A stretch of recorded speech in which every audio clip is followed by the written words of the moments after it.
What is up, beautiful people of YouTube? Welcome back to the channel, and if you're new here, I am Nick, and on this channel I work on motorcycles, I ride motorcycles, and I travel the country bringing you guys on my adventures.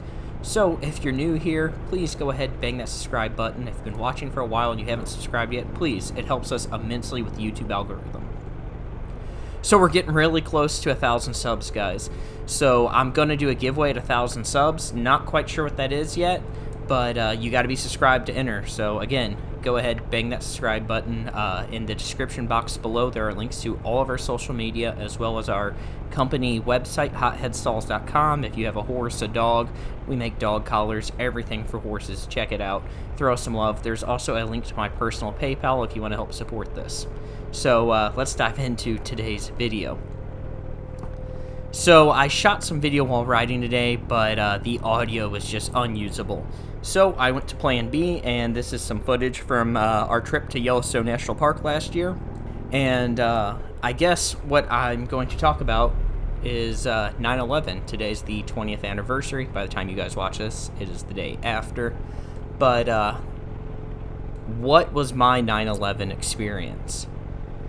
I was in either 7th or 8th grade when 9/11 happened. I don't remember exactly which one. I do remember I was in math class when they came in and told us, and they wheeled in a TV, and we spent the rest of the day watching.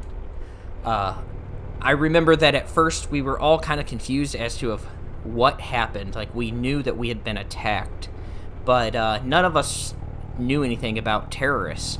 So we grew up in the era of communism was bad, we kill communists. Funny now the way that things are going, but I digress. So the first thing that popped in my head was the Russians, right? Like, they're showing us that the Twin Towers are burning, and this is before the Pentagon was hit, and, me and my friends are talking, and we think that, like, Russian fighter jets have, like, bombed the Twin Towers. And as information starts coming in, we quickly found out, like, no, these were airplanes that hit. These are terrorists, and our teacher's trying to explain to us what terrorists are, because we really have no concept of that, right? I know, like, my first thought was, well, we are going to war. And again, before the teacher explained to us what terrorists were, I was like, who has attacked us? Who are we going to war against? Are we going to war against the Russians? Are we going against, the Chinese? Like, who are we going to war against? If you're younger, you may not be able to relate to this, but those of us who grew up in the 80s and 90s, like, we grew up playing soldier. Like, we were just, like, instinctively, like, it was pounded into our head that, like, we were to be soldiers. And all kids, like, you'd see, like, fire teams of kids navigating the neighborhood with, like, backpacks on full of gear. And, we ran around the woods, and that's what we did as kids. Everybody did it. And, so I remember all of us, all the guys, all the boys in the class being like, this is our war. And, I mean, like, we obviously, we wouldn't be able to go for, at that point, another 5 or 6 years. But, we were all just, like, gung-ho ready. Like, we didn't know who, what, or where, but we're like, we're doing this, let's go. And it shows how naive we were, because we had no idea.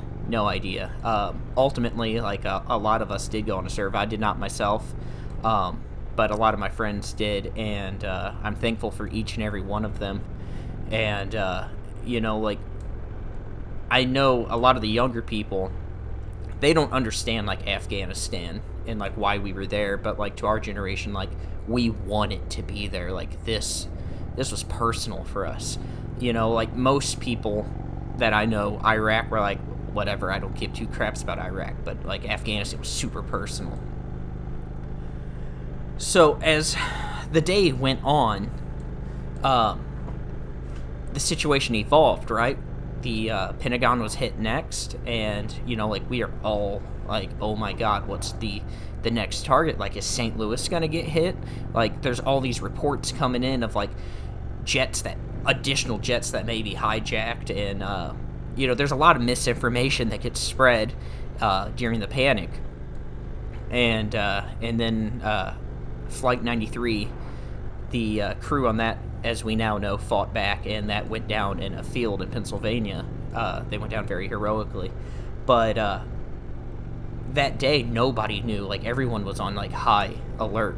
Like, our school wouldn't even let us outside because no one knew what else was targets, how many more like cells there were, how many more planes were going. And we just sat there all day, and we were watching this on TV, and we're watching people jump out of these burning buildings, and then we're watching these firefighters and police officers just run in, and our country like come together to do what they can, and then the towers collapsed, and we watched all those people on live television die. And I think that was a very like important like part of like our childhood, of like molding us like as adults. Like, people often talk about how like millennials are so like dark humor and stuff. It's like, well, yeah, we watched 3,000 people die on live television. What do you expect? But I hate that term millennial, by the way. But I remember after the like we all went to go home, and just like our country, like everybody was just coming together to do what they could. Like, I feel so blessed because I got to see America at its greatest. And like, I hate that like nowadays I look around and sometimes I often feel like I'm seeing America at its worst.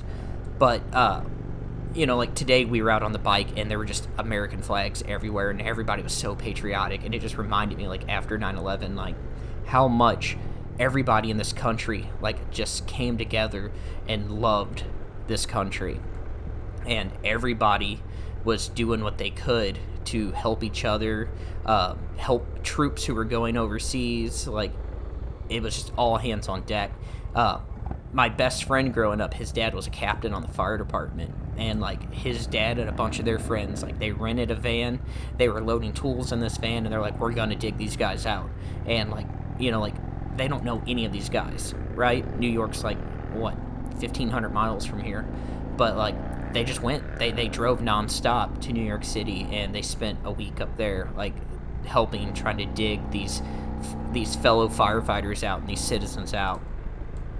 And that just shows like how great Americans are. There's so many people today who they want to think that America's so awful, and they have like no perspective because they've never seen anything else in this world. And I really feel for like the younger generation, because they've been deprived of getting to see like how great America truly is. Like, the way that we can come together. And any of you who live in a town who's been hit by a tornado or hurricane, any kind of natural disaster, you've probably got to see firsthand like how great America is, because like we do spring into action for one another when those things happen.